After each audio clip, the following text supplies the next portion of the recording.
శుక్లాంబరధరం విష్ణుం శశివర్ణం చతుర్భుజం ప్రసన్నవదనం ధ్యాయేత్ సర్వవిఘ్నోపశాంతయే. రైవత మన్వంతరం. పూర్వం ఋతువాక్కు అని పేరు గల మునీశ్వరుడు కలడు. అతనికి సంతానం లేనందువల్ల మిక్కిలి విచారిస్తూ ఉండెను. ఇట్లుండగా రేవతి నక్షత్రం 4వ పాదమందు ఒక కుమారుడు పుట్టినాడు. వానికి తండ్రి జాతకర్మలు చేయించి పేరు పెట్టినాడు. వాడు తెలివి తక్కువ వాడైనాడు. వాడు పుట్టింది మొదలుకుని తండ్రికి దీర్ఘరోగమును తల్లికి కుష్ఠరోగమును కలిగెను. తండ్రి మిక్కిలి విచారిస్తూ ఉండెను. కుమారుడు వేరొక మునిపుత్రుని యొక్క భార్యను గ్రహించెను. తండ్రి కుమారుని యొక్క దుష్ట ప్రవర్తనకు మిక్కిలి విచారించి, ఇటువంటి దుర్మార్గుడైన పుత్రుని కనుట కంటే అసలు పుత్రుడు లేకుంటేనే బాగుండునని తలచి దుఃఖిస్తూ గర్గముని దగ్గరకు వెళ్ళి ఇట్లు పలికినాడు. ఓ మునిచంద్రమ, నేను బ్రహ్మచర్యమందు వేదాంగాలు చదివి గృహస్థుడిని యాగాలు చేసి ఒక పుత్రుని కంటిని. అతడు మా పాపం వల్ల దుర్మార్గుడైపోయినాడని చెప్పగా గర్గముని, ఓ మునీశ్వర, నీకు రేవతి నక్షత్రం 4వ పాదమందు కుమారుడు పుట్టినాడు. ఆ కాలానికి తగినట్లుగా అతడు దుర్మార్గుడైనాడు. అది ఎవరి దోషము కాదు అని చెప్పగా ఋతువాకు కోపావేశంతో రేవతి నక్షత్రాన్ని భూమిపై పడినట్లు శపించెను. ఆ శాపానుసారంగా ఆ నక్షత్రాన్ని అందరూ చూచుచుండగా కుముద పర్వతమందు పడినది. అప్పటి నుండి ఆ పర్వతానికి రైవతము అని పేరు వచ్చింది. ఆ నక్షత్రం భూమిపై పడినందున పద్మముల చేత నిండిన సరస్సుగా ఉన్నది. ఆ కొలనందు ఒక కుమార్తె పుట్టింది. ఆ కన్యకు రేవతి అని పేరు పెట్టి ప్రముచుడు అని మునీశ్వరుడు తన ఆశ్రమానికి తీసుకొని పోయినాడు. ఆ కన్య కొంతకాలానికి యవ్వనవతి అయింది. అప్పుడు ఆమెకు భర్తను వెతకలేక అగ్నిదేవుని ఆరాధించెను. అగ్నిదేవుడు ప్రత్యక్షమై రేవతికి దుర్గమ్ముడు భర్త కాగలడని చెప్పినాడు. ఇట్లుండగా ఒకనాడు దుర్గమ్ముడు వేటాడుచూ ప్రముచుని యొక్క ఆశ్రమానికి వచ్చినాడు. అక్కడ ఉన్న కన్యను చూసినాడు. ఓ కన్యకామణి, నీ తండ్రికి నమస్కరించుటకై నేను ఇక్కడికి వచ్చి తిని. నేను ప్రియవ్రత వంశమందు పుట్టి తిని అని చెప్పగా ఆ మాటలను విని అగ్నిహోత్రుని గదిలో ఉన్న ప్రమునుడు బయటికి వచ్చి ఆ దుర్దమ్మునితో, దుర్దమ, నిన్ను నేను చాలా కాలానికి చూచాను. నీవు నాకు అల్లుడవు కమ్ము.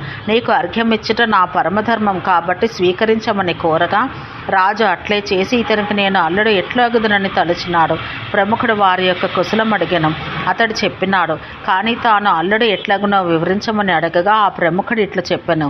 రాజా, 3 లోకములను ముద్దులు గొలుపడి రేవతి నీకు భార్య, నీకు ఏల తెలియదు అనగా రాజు సుభద్ర, శాంతతనయ, కావేరీ తనయ, సురాష్ట్రజ, సుజాత, కదంబ, వరోధిని, విరోధిని, విపాట, నందిని అన్నడి పేర్లు కలిగిన వారు నాకు భార్యలున్నారు. రేవతి అనే పేరు గల భార్య లేదు.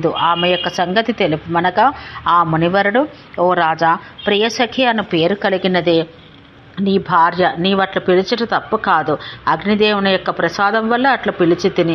రాజకన్యకు పెళ్లి చేయి సమయమునందు రేవతి వచ్చి తనకు ఆ నక్షత్రమందు పెళ్లి కావింపదలచెదను. ముని ఆమెతో రేవతి నక్షత్రం వివాహానికి తగిన నక్షత్రం కాదని వేరొక నక్షత్రమందు చేయదగునని చెప్పినాడు. అట్లయినా ఆమె అంగీకరించలేదు. రేవతి భూమి మీద పడింది. అది యోగ్యమైనది కానందువల్ల ఇప్పుడు ఈ రాజుకు ఇత్తును అనగా నీవు అంగీకరింపనిచో ప్రతిజ్ఞకు భంగం కలుగును అనగా కన్యకామణి తండ్రి మాటలకు అంగీకరించను. రేవతి నక్షత్రాన్ని మరలా యథాప్రకారంగా ఉండనట్లు గావింపమనను. తన తపోబలం చేత మునీశ్వరుడు రేవతిని అంతరిక్షానికి పంపి ఆ కన్యకు పెళ్లి చేసి సంతోషించెను. అల్లుడైన దుర్గమునితో మునీశ్వరుడు వరమును కోరుకోమని పలికినాడు. ఈ మన్వంతరమందు స్వయంభవ వంశమందు నేను పుట్టి తిని, కావున దీనికి ప్రభువు కాగల కుమారుని కోరిదెను. అటువంటి వరమిమ్ము అనగా ప్రముచుడు, రాజా, నీ కోరిక తీర్చెదను. పరాక్రమవంతుడకు కుమారుడు పుట్టును. అతడు రాజ్య పరిపాలన చేయును, ధర్మవంతునిగా పేరుగాంచును అని పలికెను. తర్వాత రాజు రేవతిని స్వీకరించి తన రాజ్యానికి వెళ్ళిపోయినాడు. అట రైవతుడని పేరు గల మనవు ఆమెకు కలిగినాడు. అతడు ధర్మవంతుడై ప్రజానరంజకంగా పరిపాలన చేసినాడు. అన్ని శాస్త్రాలు తెలుసుకుని వేదార్థాలు తెలుసుకుని కీర్తివంతుడై శత్రువులను జయించి మన్వంతరాధికారి అయి రాజ్యాన్ని పాలించినాడు. అంతటి సుమేధస్సులు, భూతరజన్యులు, వైకుంఠులు, నమితాభులు అని 4 విధాలుగా దేవతలుండిరి. అప్పుడు 100 యాగాలను చేసిన విగుడు అనువాడు ఇంద్రుడైనాడు. హిరణ్యరోముడు, దేవరి, ఊర్ధ్వబాహుడు, వేగబాహుడు, సుధాముడు, పర్జన్యుడు, వశిష్ఠుడు సప్తర్షులైనారు. బలబంధువు, మహావీరుడు, సుయష్టవ్యుడు, కావ్యుడు, సత్యకుడు మొదలగు కుమారులు రాజ్యం చేసినారు. స్వారోచిషుడు తప్ప తక్కిన వారంతా స్వయంభవ వంశమందు అంతరించరి. ఇక 6వ మన్వంతరం గురించి చెబుతాను, వినమని చెప్పినారు. ఓం శాంతి శాంతి శాంతి.